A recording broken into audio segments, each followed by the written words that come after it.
الصلاة جامعة.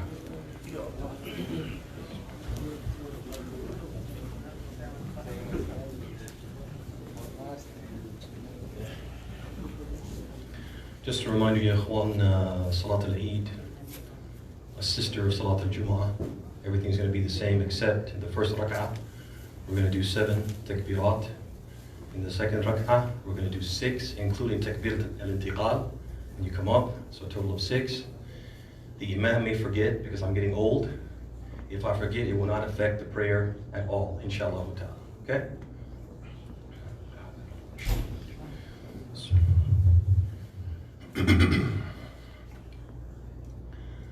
Allahu Akbar. Allahu Akbar. Allahu Akbar. Allahu Akbar. Allahu Akbar. Allahu Akbar. Allahu Akbar.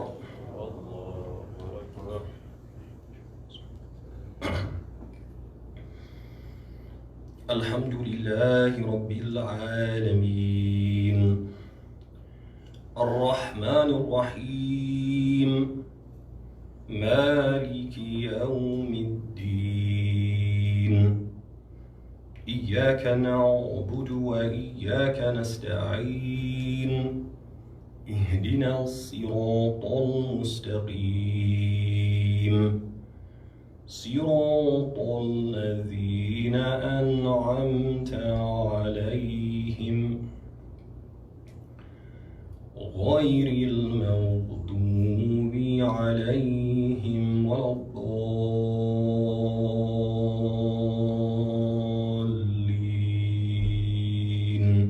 آمين.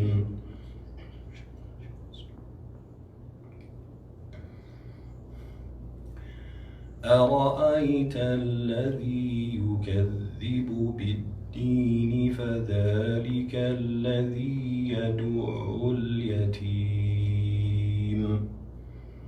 ولا يحض على طعام المسكين فويل للمصلين الذين هم عن صلاتهم ساهون الذين هم يراءون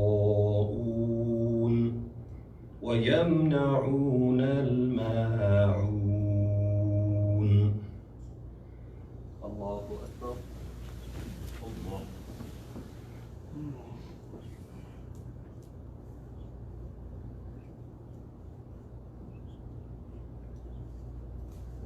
سمع الله لمن حمده.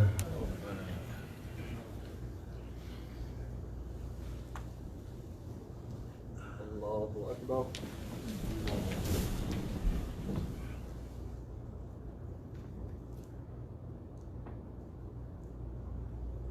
الله أكبر.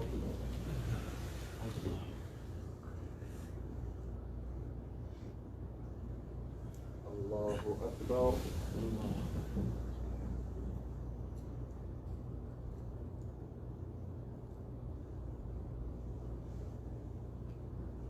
الله أكبر.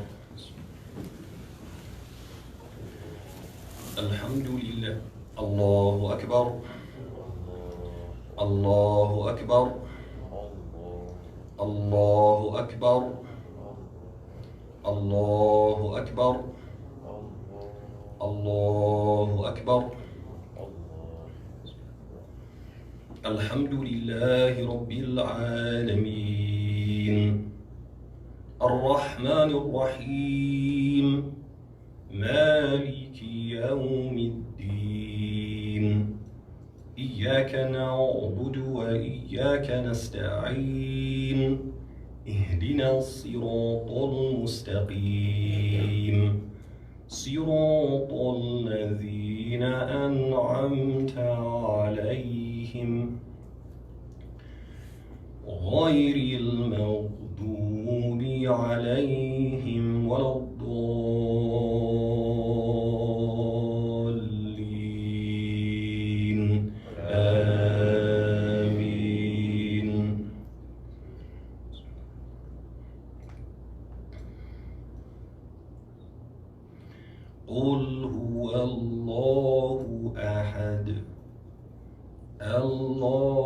الصمد لم يلد ولم يولد ولم يكن له كفوا أحد.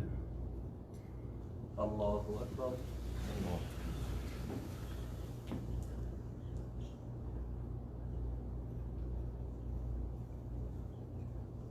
سمع الله لمن حمده.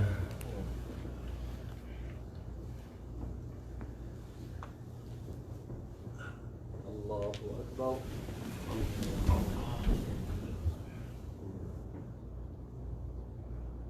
الله أكبر. الله أكبر.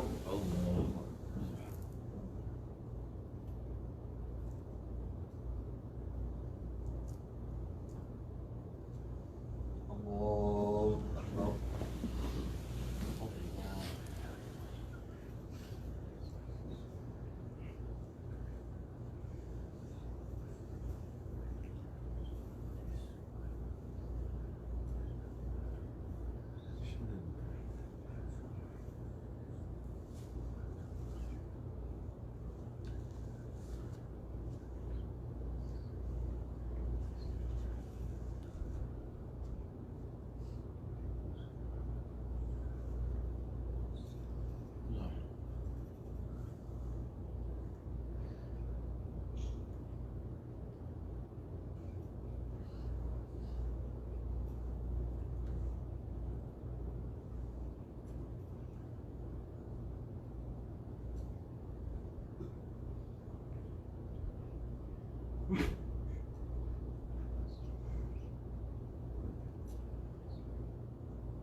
السلام عليكم ورحمة الله. السلام عليكم ورحمة الله.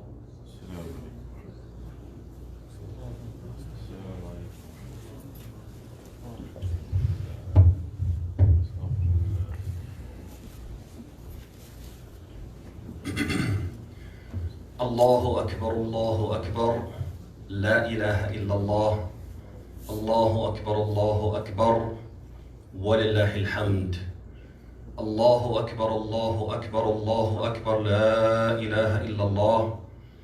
الله أكبر الله أكبر ولله الحمد.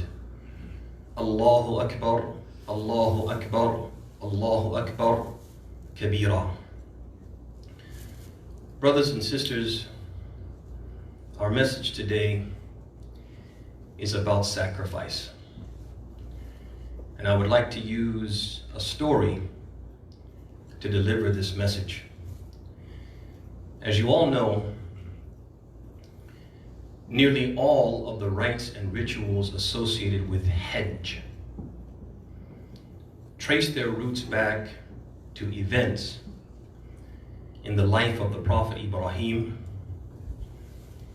his son Ismail alayhi salam, and Ismail's mother Hajar radiyallahu anha.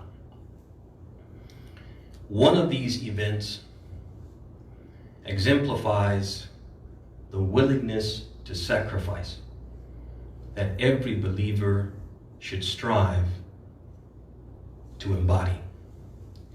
And this is the story that I would like us to contemplate today. Ibrahim, he visited Hajar and Ismail in Al-Hijaz. Ismail had reached the age at which the love of a child's parents typically reaches its peak. The parental hardships of infancy and early childhood had passed. Youthful innocence remained. And Ismail was able to both assist and amuse his parents. It was during this visit that Ibrahim saw in a dream that he was about to sacrifice, he was about to slaughter his son Ismail qurban lillahi azza wa jal, as a sacrificial offering to Allah the Mighty, the Majestic. And as you all know, the dreams of the prophets are a type of wahi.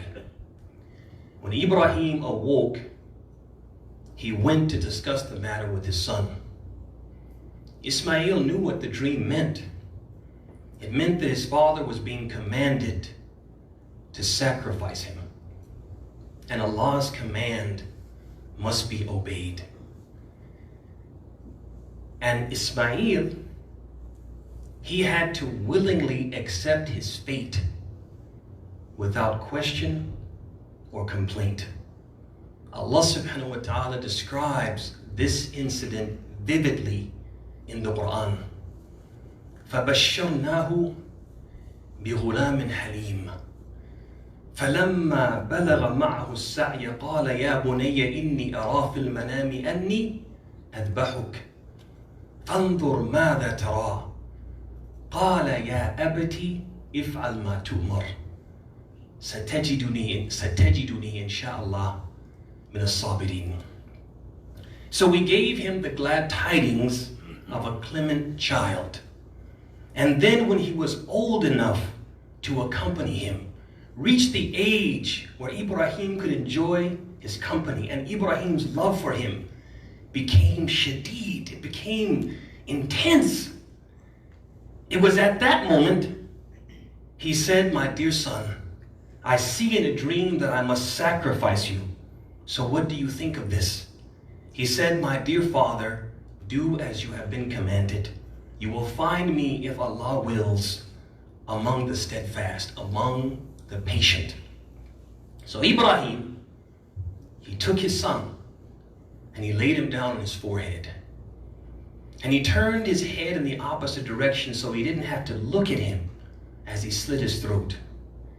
And then when the only thing that remained to be done was for Ibrahim to pass the knife along the neck of his son, and Ibrahim had every intention of doing so, ta'atan lillah, out of obedience to Allah, even though it would mean parting with what?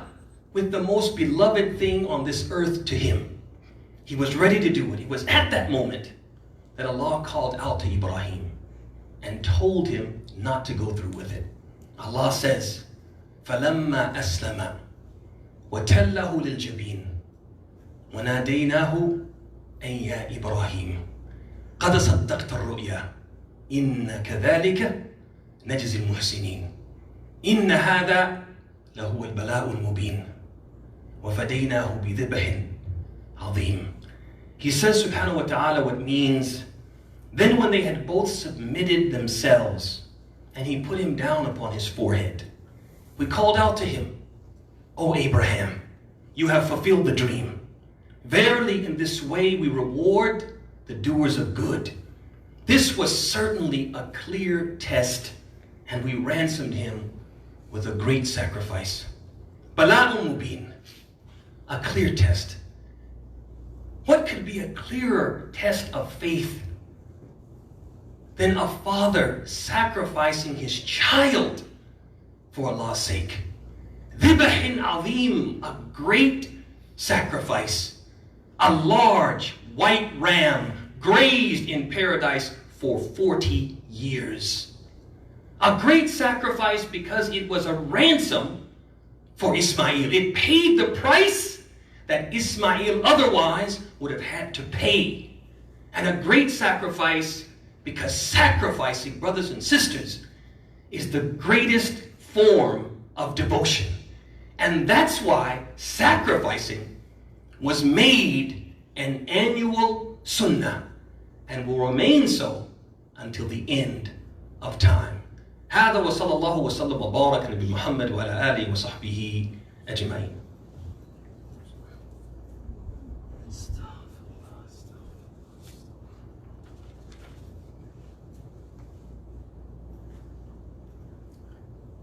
الحمد لله رب العالمين وصلى الله وسلم وبارك على نبينا محمد وعلى آله وصحبه أجمعين. Brothers and sisters, this story teaches us many lessons. Among them, Allah tests His servants in accordance with their faith. And since the prophets have the greatest faith, they suffer the greatest trials. أشد الناس بلاء الأنبياء ثم الأمثل فالأمثل. The most severely tried are the prophets, then those who are most like them, then those who are most like them. The purpose of these tests, number two, the purpose of these tests is to distinguish those who truly believe from those who say they believe with their tongues but have no real faith in their heart. Allah says, أَحَسِبَ النَّاسُ أَن يُتْرَكُوا أَن يَقُولُوا آمَنَّا وَهُمْ لَا يُفْتَنُونَ وَلَقَدْ فَتَنَّا الَّذِينَ مِنْ قَبْلِهِمْ فَلَيَعْلَمَنَّ اللَّهُ الَّذِينَ صَدَقُوا وَلَيَعْلَمَنَّ الْكَاذِبِينَ. Do the people think that they'll be left alone upon saying we believe and not be tested? We most certainly tested those who came before them. And Allah will reveal through these tests those who truly believe. And He will expose those who are lying. Number three, if Allah tested the prophets and their faith is certain, common people like us, you and me, can certainly expect for our faith, which is not certain, to be tested. Number four, when our faith is tested, we have to be patient. We have to willingly accept our fate without question or complaint. Number five, we cannot make our patience predicated on the test that we have been asked to endure, the thing that we've been asked to do, making sense to us. Let me reiterate that. We can't say, I'll be patient if the test makes sense to me. The test doesn't have to make sense to us. The test doesn't have to be something that we think we can endure, we can handle, we can deal with. Our job, when we're tested, is to submit ourselves to Allah's will, not to question His wisdom. Our job is to do what we've been asked to do, not to ask why. Number six, the final and perhaps the most important lesson is that true faith, brothers and sisters, it manifests itself in a willingness to sacrifice things for the sake of Allah. Sacrifice your wealth, sacrifice your loved ones, sacrifice your property, sacrifice your time, and so on for Allah's sake. One unit of measurement of our faith is how much we are willing to sacrifice, how much we're willing to give, and how much we are willing to give up. Unfortunately, brothers and sisters, for some of us, that's not very much. We're not willing to give up the haram things for Allah. And if we can't give up the haram things, how much more difficult is it going to be for us to give up the halal things? To sacrifice things that are rightfully ours, like our children, like our wealth, etc. And what a shame that is if we can't give for Allah or give up for Allah, who has given us so much. Allahumma a'izz al-Islam wal-Muslimin وذل الشرك والمشركين ودمر أعداءك أعداء الملة والدين وانصر عبادك الموحدين يا رب العالمين. اللهم من أرادنا أو أراد ديننا أو إخوان المسلمين في أي مكان بسوء فأشغله في نفسه واجعل كيده في نحره واجعل تدبيره تدميرا عليه يا قوي يا عزيز. اللهم اشف مرضانا ومرضى المسلمين. اللهم اشف مرضانا ومرضى المسلمين. اللهم اشف مرضانا ومرضى المسلمين. اللهم أعنا على ذكرك وشكرك وحسن عبادتك. اللهم آت أنفسنا تقواها وزكيها، أنت خير من زكاها، أنت وليها ومولاها. اللهم إنا نسألك الهدى والتقى والعفاف والغنى. اللهم ربنا آتنا في الدنيا حسنة وفي الآخرة حسنة وقنا عذاب النار. وصلى الله وسلم وبارك على نبينا محمد وعلى آله وصحبه أجمعين. الله أكبر الله أكبر، لا إله إلا الله، الله أكبر الله أكبر، ولله الحمد.